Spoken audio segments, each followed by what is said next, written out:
after enjoying myself so much, I was back out mountaineering. And last year in August, I was walking with my mother in the mountains of Fife. Well, hills of Fife.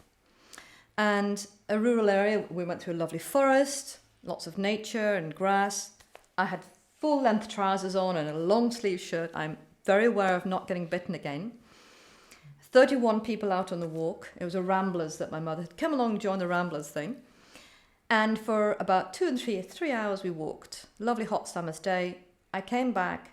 2 days later, I woke up 4 ticks on me.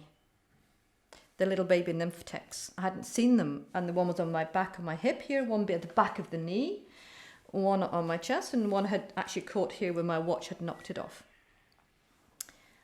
I had to get the magnifying glass out and I went, oh my God, it's got legs.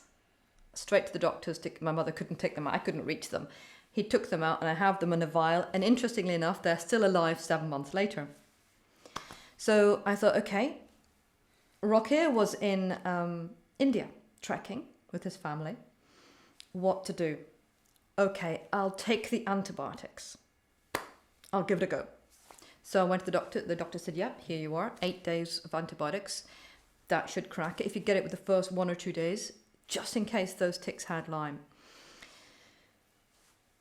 2 months later, I started to get tired and I thought, oh no, here we go again.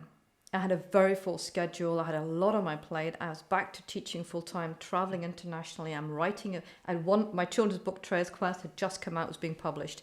My life was full on. And I was starting to have brain lapses. I was starting to have fatigue. I was starting to have problems with my joints. I thought, oh no. And my right hip was getting more and more sore.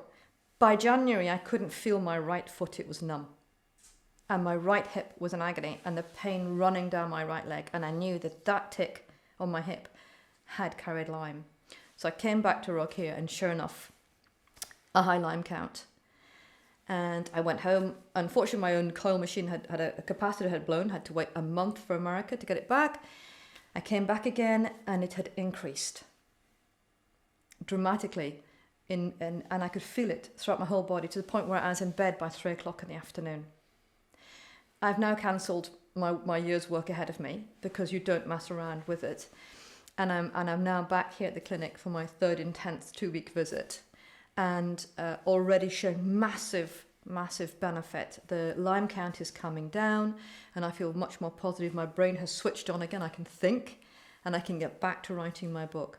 So the moral of that story is once you've had Lyme, you're very susceptible, even though you take all the protection you can, to being bitten again. So it's a really warning to everyone who's had it.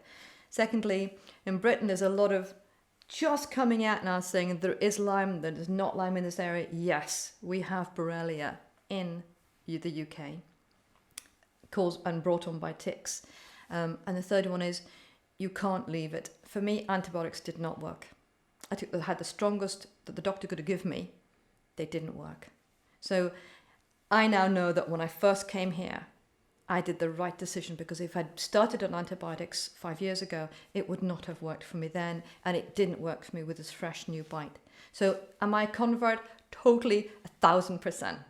If anyone is out there with Borrelia, I would say to you, this is at least your first major way to tackle Borrelia, to rebuild your health, to rebuild your organs, to detox safely, and of course, to help your body to kill the biotoxins, to kill the Borrelia, to kill the bacteria in your body.